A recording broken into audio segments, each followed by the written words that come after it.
जब भगवान ने दुनिया को आग में जला दिया था, उस समय एक महान हीरो उठा और उसने डीमन लॉर्ड को सील कर दिया जब इंसानियत अपने सबसे बुरी हालातों से गुजर रही थी। सदियों बाद बर्फीले पहाड़ों में एक गंदा सा दिखने वाला बच्चा जिसका नाम ईफन था, अपने फादर के लिए रोते हुए चीख रहा था, जबकि सारे बच्चे कुछ लोग डीमंस के हाथों मारे गए थे। यही लोग इंसानियत की आखिरी उम्मीद थी जो डीमन लॉर्ड के पुनर्जन्म को रोक सकते थे। लेकिन जब सब मारे गए, वेंग ने एक डिवाइन की अपने बच्चे के अंदर छुपा दी, ये सोचकर कि एक दिन जब वो बड़ा होगा तो दुनिया को बचा सकेगा। लेकिन जब वो बड़ा हुआ तो एक निकम्मा लूजर बन गया जो सिर्फ पूरे दिन अपने बेकार के कॉमिक्स बनाता था और रेंट भरने के लिए खाना डिलीवर करता था। लेकिन फिर एक दिन एक रहस्यमय रोशनी एक जोरदार धमाके के साथ स्पेस टाइम में एक रिफ्ट खोल देती है। उस रोशनी की एक बीम सीधा ईफन के अपार्टमेंट की तरफ बढ़ती है और उसके पूरे शरीर को टेलीपोर्ट करके एक अलग ही दुनिया डीमन वर्ल्ड में पहुंचा देती है, जहां उसे अब अपनी ओफाबाज शक्तियों का यूज करके डीमंस के साथ लड़ना होगा। उसका पूरा हुलिया बदल चुका था और उसने तुरंत सोचा कि वो किसी गेम के अंदर एक हीरो बन गया है। उसने सोचा कि शायद उसकी बेकार जिंदगी अब सच में मजेदार होने वाली है। तभी अचानक एक डीमन उसके सामने आ जाता है, लेकिन ईफन को लगा कि सब ठीक रहेगा क्योंकि उसने अपने आप को एक गेम का मेन कैरेक्टर समझ लिया था जिसमें उसके पास अनोखी शक्तियां होगी। लेकिन डीमन ने उसकी एक गलतफहमी बहुत अच्छे से दूर कर दी और उसे जोर से एक तरफ पटक दिया। अब ईफन सोचने लगा कि क्यों इसकी बेकार जिंदगी में कभी कुछ अच्छा नहीं होता। जब डीमन उसे मारने वाला था तब लू वेंग ने बिजली का एक सुरक्षा कवच बनाकर उसे रोक दिया। जब डीमन उस बैरियर से छूट गया तो लू वेंग ने आसमान से बिजली के ड्रैगन्स भेजकर उस पर अटैक किया, जिसके बाद एक भयंकर धमाका होता है। लेकिन डीमन बिना किसी नुकसान के खड़ा रहा। जैसे लू वेंग उसके साथ दोबारा लड़ने लगा, ईफन एक डरपोक की तरह अपनी जान बचाकर भाग गया। पर इसी दौरान ईफन को एक जादुई तलवार मिलती है। उस तलवार की शक्ति को महसूस करके डीमन ने लू वेंग को इग्नोर कर दिया और सीधा ईफन का पीछा करने लगा। ईफन एक पेड़ पर चढ़ गया और डीमन से रिक्वेस्ट करने लगा कि वो रुक जाए, लेकिन जब डीमन नहीं रुका तो गलती से उसकी तलवार सीधा ऊपर से गिरकर डीमन के सिर के बीचों बीच लग गई, जिससे वो तुरंत मर गया। बाद में ईफन ने अपनी आंखें खोली तो वो वापस अपनी असली दुनिया में एक बस स्टॉप पर पड़ा था। वहाँ उसकी मुलाकात एक डिवाइन बीस्ट जीरोम से हुई जो सिर्फ उसे ही दिख रहा था। जब ईफन मजाक कर रहा था जीरोम के साथ, तब सफाई करने वाली आंटी ने उसकी वीडियो बना ली क्योंकि उसे जीरोम दिख ही नहीं रहा था। उसे लगा कि ईफन कोई पागल थरकी आदमी है जो हवा से बातें कर रहा है। अपने अपार्टमेंट लौटने के बाद ईफन ने जीरोम को पेट फूड और एक मिट्टी का गुलदस्ता दिया, लेकिन जीरोम ने उसे याद दिलाया कि वो एक डिवाइन बीस्ट है जो उन तीनों दुनियाओं के बीच के सील की रक्षा करता है। ईफन को यकीन नहीं हुआ क्योंकि उसके हिसाब से डिवाइन बीस्ट तो बड़े और भयंकर दिखने चाहिए थे। लेकिन जब जीरोम ने एक्सकैलिबर का जिक्र किया जो ईफन को मिली थी, तब जाके उसने मान लिया। जीरोम ने बताया कि तीनों दुनियाओं के बीच का जो सील है वो बहुत पहले बनाया गया था, लेकिन अब वो कमजोर पड़ रहा है, जिस वजह से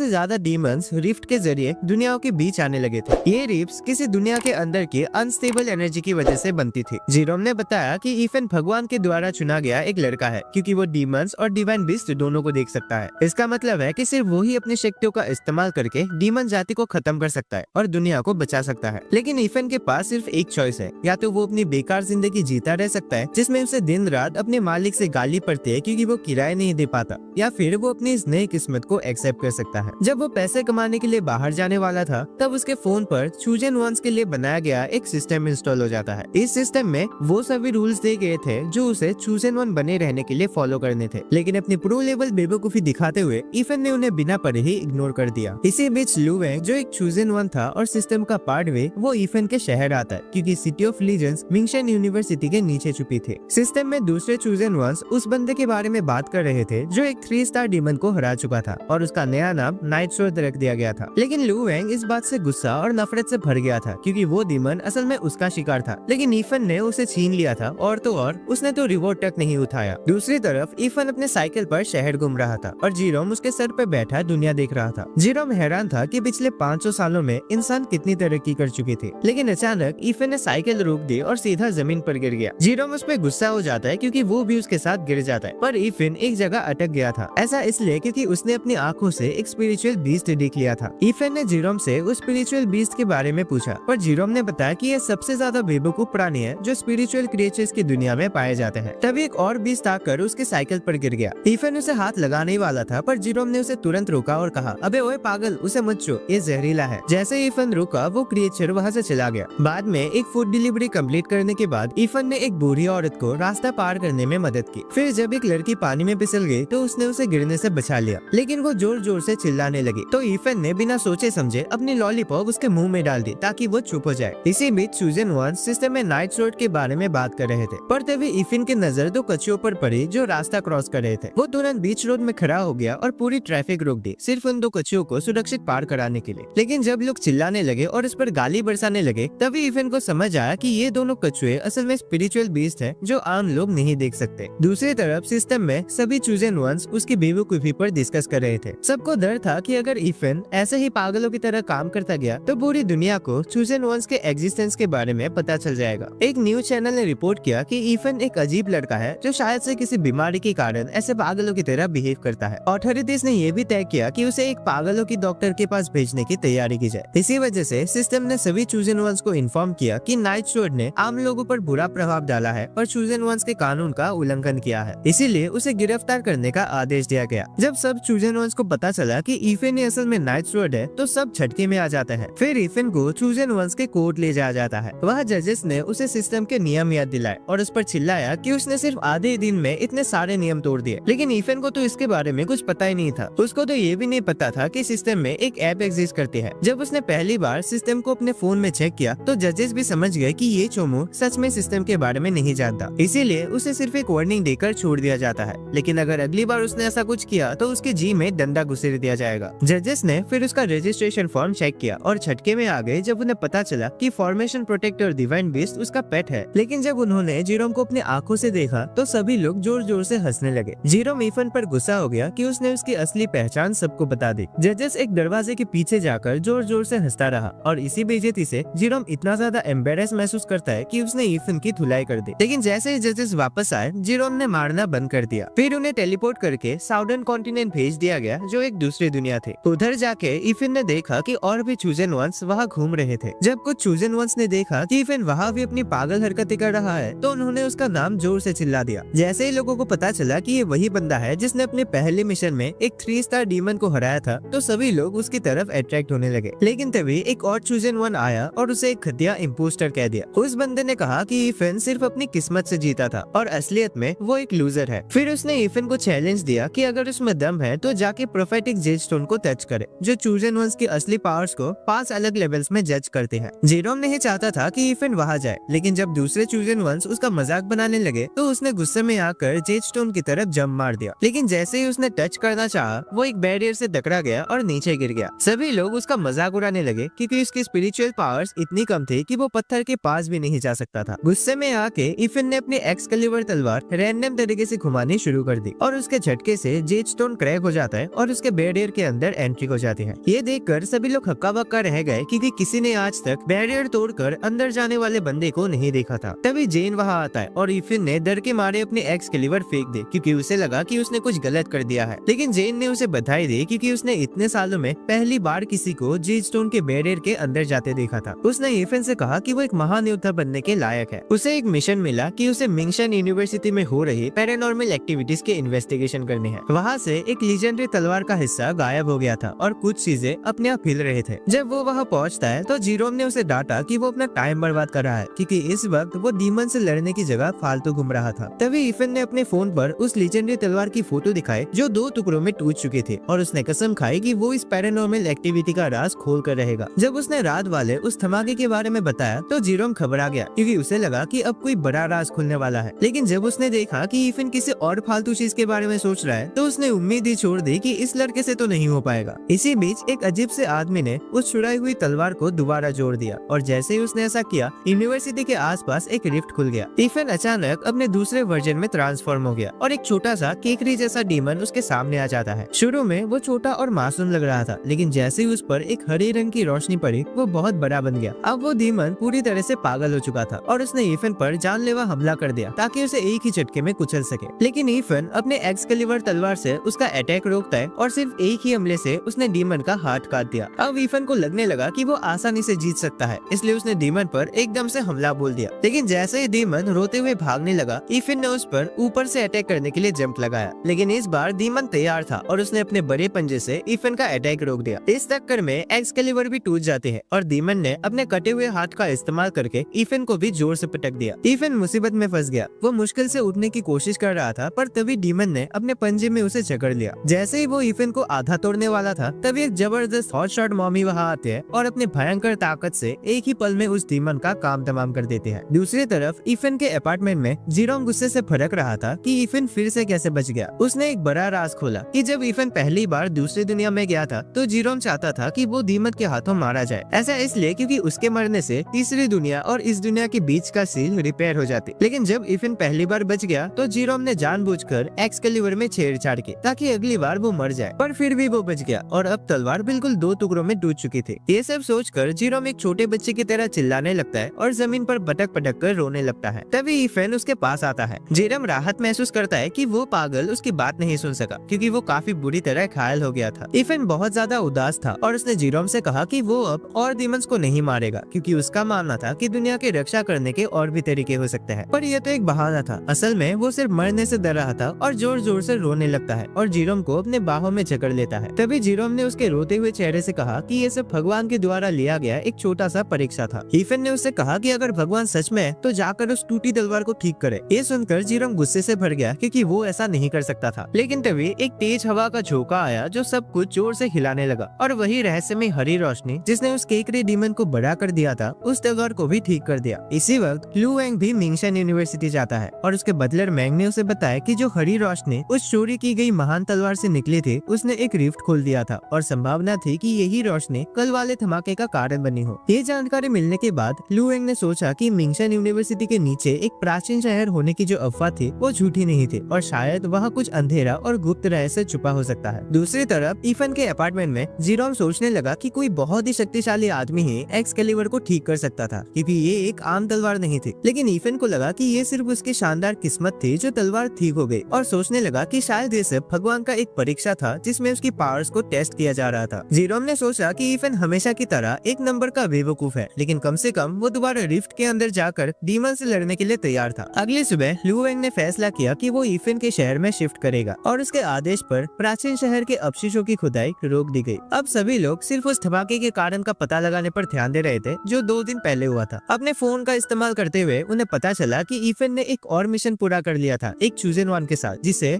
स्केलेटन जिनी के नाम से जाना चाहता था। बाकी चूजन वंस ये सोच रहे थे कि क्या ईफन किसी अमीर राज घराने से आता है क्योंकि वो हमेशा सबसे शक्तिशाली चूजन वन के साथ काम करता दिखता है। इसी बीच ईफन के अपार्टमेंट में जेरोम ने मिट्टी के गुलदस्ते में टट्टी कर दिया और जैसे ही ईफन वहाँ आया जेरोम जल्दी से उसे ढकने लगा ताकि उसने जो किया वो छुप सके। वही लू वेंग जो उसके अपार्टमेंट बिल्डिंग के पास अभी अभी पहुंचा था उसका शानदार चेहरा जेरोम के टट्टी से खराब हो गया। फिर मैंग ने उसे साफ किया उसके नए घर में। भले उसका अपार्टमेंट काफी शानदार और आलीशान था लेकिन लू वेंग फिर भी शिकायत कर रहा था कि ये घर इतना छोटा क्यों है। मैंग ने उससे माफी मांगी कि वो कुछ और बेहतर नहीं ढूंढ सका और पूछा कि सब लोग ईफन पर इतना ज्यादा ध्यान क्यों दे रहे थे। लू वेंग की सेंसेस उसे बता रही थी कि ईफन बहुत ज्यादा शक्तिशाली है लेकिन जो पागलों भरी चीजें वो कभी कभी करता है उसने अपने ही सोच पर शक करने पर मजबूर कर दिया। जैसे वो मैंग से ईफन के बारे में बात कर रहा था तभी ईफन ने दरवाजा नॉक किया। जीरोम सोचने लगा कि इतना अमीर आदमी उनके पास क्यों आ रहा था। जब उसके घर का दरवाजा खुला तो ईफन सबसे पहले एक डिसइंफेक्शन रूम से गुजरा और उसके बाद टट्टी से भरा हुआ वो गुलदस्ता लू वेंग को एक तोहफे के रूप में दे दिया। उस गुलदस्ते से निकली खूबसूरत बदबू को महसूस करके लू वेंग ने मैंग को उसे हटाने का सिग्नल दिया जिसने बस उसे दूसरे पौधों के साथ रख दिया था। इसलिए लू वेंग ने उसे तुरंत हटाने के लिए कहा। घर में इधर उधर मजाक करते हुए ईफन गलती से एक गुप्त जादुई हिस्से को खोल बैठा और 3 पिलर सामने आ गए जिनके ऊपर एलिमेंटल स्टोन्स रखे थे। ईफन इन पत्थरों को देखकर क्यूरियस हो जाता है और पूछता है कि ये क्या है। तो लू वेंग बताता है कि ये शक्तिशाली हथियारों के निर्माण और उन्हें बनाए रखने के लिए इस्तेमाल किए जाते हैं। लू वेंग ने ये सारे पत्थर उन चीजों के बदले में पाए थे जो उसने उन डीमन से हासिल किए थे जिसे उसने मारा था। जब ईफन और ज्यादा शरारत करने लगा तो उसने बताया कि उसके पास एक डीमन का कोर स्टोन भी है। ये वही डीमन था जिसे ईफन ने गलती से मार दिया था लेकिन उसका कोर उठाना भूल गया था, इसीलिए लू वेंग ने उसे वापस कर दिया। मैंग ने उसे बताया कि ये पत्थर बहुत ही कीमती है। अब क्योंकि लू वेंग ने उस डीमन को हराने में मदद की थी तो ईफन चाहता है कि लू वेंग भी इस पत्थर का एक हिस्सा रख ले। लेकिन जब उसने मना कर दिया तो ईफन जबरदस्ती उसे साउदर्न कॉन्टिनेंट ले गया। वहाँ सब लोग हैरान रह गए कि लू वेंग जो इतने शाही परिवार से आता है ईफन जैसे टुच आदमी के साथ घूम रहा था क्योंकि लू वेंग कभी भी अपने से कमजोर लोगों के साथ बात तक नहीं करता। एक दुकान पर पहुंचकर ईफन ने डीमन का कोर स्टोन दुकान के मालिक को दे दिया। इत्तेफाक से वो दुकान का मालिक उस कोर्ट का जज भी था जिसमें ईफन को कभी बुलाया गया था। जब लू वेंग अपनी ड्रेस का वो हिस्सा साफ कर रहा था जिसे ईफन ने छुआ था तभी जज ने उसे उस कोर स्टोन के बदले 350 सेल्स देने का ऑफर दिया। लेकिन ईफन इस रकम से बिल्कुल भी खुश नहीं था। दुकानदार परेशान हो जाता है ये सोचकर कि वो ईफन को ठग नहीं सकेगा। लेकिन असल में ईफन दुनिया का सबसे बड़ा बेवकूफ था क्योंकि इसने खुद ही कम पैसे मांग लिए थे उस पत्थर के बदले। दुकानदार खुशी खुशी इस बात पर सहमत हो गया। लेकिन तभी लू वेंग बीच में आया और उसे याद दिलाया कि उसने सिर्फ 3 दिन पहले ही एक 2 स्टार डीमन का कोर स्टोन 600 सेल्स में खरीदा था। इफेन ये सुनकर चौंक गया कि दुकानदार उसे धोखा दे रहा था, लेकिन दुकानदार का मानना था कि ये उसकी खुद की गलती थी क्योंकि उसी ने ही कम दाम मांगे थे। तभी लुएंग ने कहा कि भले ही कोई कस्टमर दिमाग से बिल्कुल जीरो हो, लेकिन एक दुकानदार होने के नाते उसे अपने बिजनेस में नियमों का पालन करना चाहिए। उसकी इस बात से इम्प्रेस होकर दुकानदार ने डीमन के कोर स्टोन के लिए 1000 शेल्स देने का फैसला किया। इसके बाद इफेन ने लुएंग को एक शानदार खाना खिलाने का सोचा। उन्होंने रामेन ऑर्डर किया, लेकिन जैसे ही लुएंग ने देखा कि इफेन कितने खिलौनी तरीके से अपना खाना खा रहा था, तो उसने पीछे हटने का फैसला किया और अपना हिस्सा भी इफेन को दे दिया। इसी दौरान जब इफेन बता रहा था कि इस दुनिया में गरीबी कितनी बढ़ गई है और ये रामेन कितना ज्यादा नमकीला है, तभी उन्होंने देखा कि एक आदमी हुतू के साथ बदतमीजी से पेश आ रहा था और उसका रामेन का बाउल जमीन पर फेंक दिया। जैसे ही एक स्पिरिचुअल बीस्ट उसे खाने लगा, वो आदमी उसे लात मारने वाला था, लेकिन हुतू ने अपने शरीर से उसे बचा लिया। वो आदमी अब हुतू को थप्पड़ मारने वाला था कि तभी इफेन ने उसका हाथ पकड़ लिया और उसे याद दिलाया कि सभी लोग एक समान होते हैं और सबकी अपनी इज्जत होती है, भले वो इंसान हो या कोई स्पिरिचुअल बीस्ट। वो आदमी गुस्से से भड़क गया, लेकिन जैसे ही उसकी नजर लुएंग पर पड़ी, उसने तुरंत वहाँ से भागना ठीक समझा। हुतू ने शर्माते हुए इफेन का शुक्रिया अदा किया, तो इफेन ने उसके सर पर हाथ रखकर उसे शाबाशी दी। पर तभी हमें पता चलता है कि हुतू भी एक चूजन वन था और तभी आसपास स्पिरिचुअल बीस्ट का एक झुंड इकट्ठा होने लगा, जिसे देखकर लुएंग वहाँ से चला गया। बाद में असली दुनिया में उसने एक केयर होम खोला जिसमें वो गरीबों और जरूरतमंद लोगों को बिना पैसों के खाना ऑफर करता है। उसके बाद वो इफेन के साथ घूम रहा था कि अचानक उन्होंने हवा में स्पिरिचुअल एनर्जी महसूस की। एक बड़ी सी जगह उनके पास ही एक रिफ्ट में बदल गई। लुएंग तुरंत उसके अंदर दौड़ पड़ा ताकि उस डीमन को हरा सके जो वहाँ दिखाई दे रहा था। जब इफेन भी अंदर गया तो लुएंग ने उसे बताया कि वो एक 4 स्टार डीमन है। लुएंग ने इफेन को चेतावनी दी कि ये डीमन बहुत फुर्तीला है और अचानक से हमला करने में माहिर है, इसीलिए उसे सतर्क रहना चाहिए। तेजी से घूमते हुए डीमन ने एक टॉर्नेडो बना दिया। लुएंग ने अपने डिवाइन स्पीयर का यूज करते हुए खुद को और दूसरों को सुरक्षित किया, लेकिन बेचारे जीरोम का छोटा शरीर मुसीबत में पड़ गया क्योंकि उसके लिए अपनी जगह बनाए रखना मुश्किल हो रहा था। बिना अपने गरीब पेट का फिक्र किए इफेन ने उसे सीधा डीमन की तरफ फेंका और उसकी पीठ तोड़ दी। डीमन पीछे हट जाता है और इफेन उसे खत्म करने के लिए तैयार हो गया, लेकिन लुएंग चाहता था कि वो पहले एक प्लान बनाए और अपने तलवार चलाने की स्किल्स का यूज करे। लेकिन जो हमारा महाबेवकूफ इफेन था, उसे तलवार चलाना तो दूर पकड़ने का स्किल्स भी नहीं आता। जैसे डीमन ने हमला किया, इफेन बिना किसी प्लान के सीधा उस पर टूट पड़ा और अपनी एक्सकैलिबर तलवार जमीन पर इतनी जोर से मारी कि एक भूकंप जैसा झटका आ गया। डीमन झटके से सुन्न हो गया और इफेन और लुएंग दोनों उसे खत्म करने के लिए आगे बढ़े, लेकिन तभी डीमन जमीन के नीचे भाग गया और लुएंग सोचने लगा कि अब वो किस दिशा से हमला करेगा। जैसे ही दोनों इधर उधर देख रहे थे, डीमन ने अचानक लुएंग पर एक डार्कनेस की बीम से हमला कर दिया। लुएंग ने तुरंत बचकर पलटवार किया और एक वाटर कैनन का अटैक डीमन की तरफ छोड़ा, लेकिन तभी डीमन वहाँ से गायब हो गया और वो अटैक सीधा इफेन की तरफ चला गया। इफेन ने बिना सोचे समझे उसे वापस भेज दिया, लेकिन वो अटैक सीधा लुएंग की तरफ चला गया, जिससे उसके महंगे कपड़े पूरी तरह भीग गए। अचानक डीमन ने अपना पूरा ध्यान इफेन पर फोकस कर दिया और लुएंग उसे बचाने के लिए तुरंत आगे बढ़ा, लेकिन इफेन बिना सोचे समझे जमीन पर अटैक करने लगा, जिसकी वजह से लुएंग उसके अटैक के झटके से जोर से पीछे जा गिरा। वो इफेन पर बहुत गुस्सा हो गया। जैसे ही डीमन दोबारा दिखाई दिया, इफेन ने लुएंग से कहा कि उसे बस मान लेना चाहिए कि वो बहुत कमजोर है और पीछे हट जाना चाहिए। ये सुनते ही लुएंग और भी ज्यादा गुस्से से भड़क जाता है। उसका मन करता है कि वो इफेन की अच्छी तरह खातिरदारी करे, क्योंकि एक घटिया निकम्मा इंसान जो लड़ाई के बारे में कुछ भी नहीं जानता था, उसे चिढ़ाने की हिम्मत कर रहा है। लेकिन इफेन ने दोबारा कहा कि उसे सच मान लेना चाहिए। जब डीमन ने उस पर हमला किया तो इफेन ने बिना किसी मेहनत के उसे आसानी से बचा लिया और सिर्फ 2 हमलों से उसे बेहोश कर दिया। लुएंग ने उसके फाइटिंग स्टाइल की तारीफ की और चाहा कि इफेन उसका साथी बन जाए ताकि एक्सपीरियंस के साथ वो और इम्प्रूव कर सके। लेकिन पागल इफेन को लगा कि लुएंग उसका राइट हैंडमैन बनने की कोशिश कर रहा है। जब इफेन ने दोबारा उसे कमजोर कहा तो लुएंग का गुस्सा अब हद पार कर चुका था। उसने वाटर सर्पेंट गॉड की पावर्स को बुलाकर अपना आखिरी अटैक किया और एक ही बार में डीमन को पूरी तरह से खत्म कर दिया। उसी के साथ उसने अपने भयंकर पावर्स का एक छोटा सा झलक उन सबको दिखा दिया। जैसे ही डीमन खत्म हो गया, इफेन लुएंग की शक्ति देखकर हैरान रह गया और उसने अपनी कही बातें वापस ले ली जो उसने लुएंग को कमजोर कहने के लिए कही थी। लेकिन फिर भी इफेन उसे अपना राइट हैंड मैन नहीं मानता रहा, चाहे उसे खुद एक तलवार तक पकड़ने न आती हो। उसने लुएंग से कहा कि वो उसका साथ दे और मिलकर डीमंस का खेल खत्म करे। उसी रात इफेन एक पुरानी किताब का यूज करके अपने तलवार चलाने की स्किल्स का प्रैक्टिस करने लगा जो लुएंग ने उसे दी थी। जेरोम उससे कह रहा था कि उसे ऐसी बेकार चीजों की कोई जरूरत नहीं है, क्योंकि वो बिना इन सब के भी डीमंस को हरा सकता है। लेकिन इफेन नहीं चाहता था कि उसके नए दोस्त की दी गई किताब बेकार हो जाए, इसलिए वो लगातार प्रैक्टिस करता रहा। तभी उसके एडिटर का फोन आया और उसने उसकी बेकार कहानी के बारे में बताया। उसने कहा कि अगली बार कुछ बेहतर लिखना, क्योंकि पिछली बार वाली कहानी बिल्कुल नहीं बिकी थी। लेकिन इफेन को लगा कि उसका काम इतना ज्यादा जीनियस लेवल पे था कि आम लोग उसके असली टैलेंट को समझ नहीं पाए। वो इतना अपने काम में डूबा हुआ था कि उसे लगा कि मामूली बेकार लोग उसके ट्रू आर्ट को देख ही नहीं नहीं पाए। अगली सुबह दूसरे चूजन वंस को पता चला कि लू वेंग, जो कभी किसी का रिक्वेस्ट एक्सेप्ट नहीं करता था, उसने नाइट सोर्ड के साथ मिलकर एक 4 स्टार डीमन को खत्म करा है। उसी समय लू वेंग के घर पर मैंग ने उसे पूछा कि वो ईफिन के साथ मिलकर काम करने को लेकर परेशान क्यों है, जबकि वो इतना शक्तिशाली है। लेकिन लू वेंग को लगा कि ईफिन एक लापरवाह और बिगड़ा हुआ लड़का है। जब उसने अपना फोन चेक किया तो देखा कि ईफिन ने एक कॉमिक लिखा था जिसमें उसे अपना नौकर दिखाया है। इससे वो इतना ज्यादा गुस्सा हो गया कि उसने अपना फोन जोर से फेंक दिया। दूसरी तरफ ईफिन अपने अपार्टमेंट में अपने कॉमिक के ऊपर काम कर रहा था। पूरा दिन पैसा कमाने के लिए फूड डिलीवरी का काम करने के बाद वो बिना किसी चिंता के सो गया। लेकिन रात में उसके बॉस का फोन आया और उसने बताया कि उसकी कॉमिक अचानक से मार्केट में धमाका कर रही है। इसीलिए बॉस चाहता था कि वो इसे जारी रखे और एक नए कैरेक्टर को शामिल करे। ईफिन ने सोचा कि उस कॉमिक में उस हॉट शॉट मॉमी को डालना चाहिए जिसने उसे केकड़े वाले डीमन से बचाया था। अगले दिन अपने ऑफिस में वो हॉट शॉट मॉमी, जिसे किन्मो के नाम से जाना चाहता था और जो एक मशहूर एक्ट्रेस थे, उसने देखा कि किसी खटिया और हारी हुई जिंदगी जीने वाले आदमी ने उसे अपने कॉमिक में दिखाया है और ये देखकर वो हैरान हो जाती है। जब वो एक नए फिल्म पर काम कर रही थी तभी ईफिन वहाँ से अपनी साइकिल पर गुजर रहा था क्योंकि इसका टूटा फूटा जीवन इतना गरीब था कि वो एक बाइक भी नहीं ले सकता था। उसने देखा कि किन्मो पर एक गुंडे ने हमला कर दिया है। बिना किसी झिझक के उसने गुंडे के चेहरे पर एक जोर से किक मारा और सोचा कि उसने कोई महान काम कर दिया है। लेकिन तुरंत ही उसे समझ आया कि ये तो सिर्फ एक एक्टिंग थी, जिसके बाद उस पर एक बहुत बड़ा फाइन लगा दिया गया। जब किन्मो ने फूड डिलीवरी वाले लड़के को याद दिलाने के लिए मैसेज भेजा तभी उसने देखा कि वो लड़का तो ईफिन ही था और उसका खाना भी जमीन पर पड़ा था। ईफिन खुशी खुशी मान गया कि अगर किन्मो चाहे तो वो उसे लो रेटिंग दे सकती है, लेकिन उसने बस खाने का डब्बा उठाया और बिना किसी वजह के उसके साथ खाना खाने का ऑफर दे दिया। तभी एक खटिया थड़की आदमी ने ईफिन को गाली देनी शुरू कर दी क्योंकि वो उसकी प्रिंसेस के करीब जा रहा था। उसी वक्त वहाँ एक रिफ्ट खुलने लगी। जीरोम इसे देखकर काफी खुश महसूस कर रहा था क्योंकि उसे लगा कि आखिरकार कोई तो बलि चढ़ने वाला है। सब लोग रिफ्ट की वजह से अपने आप को संभालने की कोशिश कर रहे थे, लेकिन ईफिन को लगा कि ये एक और मौका है दुनिया को बचाने का। जहाँ रिफ्ट बनी थी वहाँ की जमीन लावा में बदल गई। तभी ईफिन ने उस 5 स्टार वाले डीमन पर हमला किया, लेकिन उसने बड़े आसानी से एक्सकैलिबर को पकड़ लिया और ईफिन के चेहरे पर दहाड़ने लगा। पर क्योंकि वो डीमन कभी भी अपना मुंह नहीं धोता था तो ईफिन तुरंत ही उल्टी करने लगा। उसके बाद उस डीमन ने उसे एक जोर का थप्पड़ मारकर दीवार पे चिपका दिया। जब ईफिन एक्सकैलिबर को लेकर उस पर दोबारा हमला करने के लिए दौड़ता है तो उसे एक स्टोन प्रिजन में बंद कर दिया जाता है। जैसे ही वो डीमन उसे मारने के लिए आगे बढ़ा, जीरोम जोर जोर से हंसने लगा क्योंकि उसे लगा कि आखिरकार ईफिन की मौत होने वाली है और तीनों दुनियाओं के बीच का सील दोबारा बंद हो जाएगी। लेकिन इससे पहले कि वो डीमन ईफिन को खत्म कर पाता, किन्मो ने उसे दूर फेंक दिया। उसने अपने मैजिक से डीमन पर हमला किया। डीमन भी उसे मारने की कोशिश कर रहा था, लेकिन किन्मो इतनी तेजी से हिल रही थी कि वो डीमन उसे एक भी बार नहीं छू सका। वो लगातार अपने अटैक तेज करती रही, जिसे मजबूर होकर डीमन पीछे हट जाता है। लेकिन जैसे ही डीमन दीवार के पास पहुंचा, उसने बड़े पत्थर के ड्रिल्स बुलाए ताकि किन्मो को कुचल सके। ईफिन तुरंत वहाँ आता है और उसने एक लॉन्ग रेंज स्लैश अटैक से डीमन को जोर से दीवार पे दे मारा। लेकिन जैसे ही उसने किन्मो के सामने अपनी ताकत का दिखावा करना शुरू किया,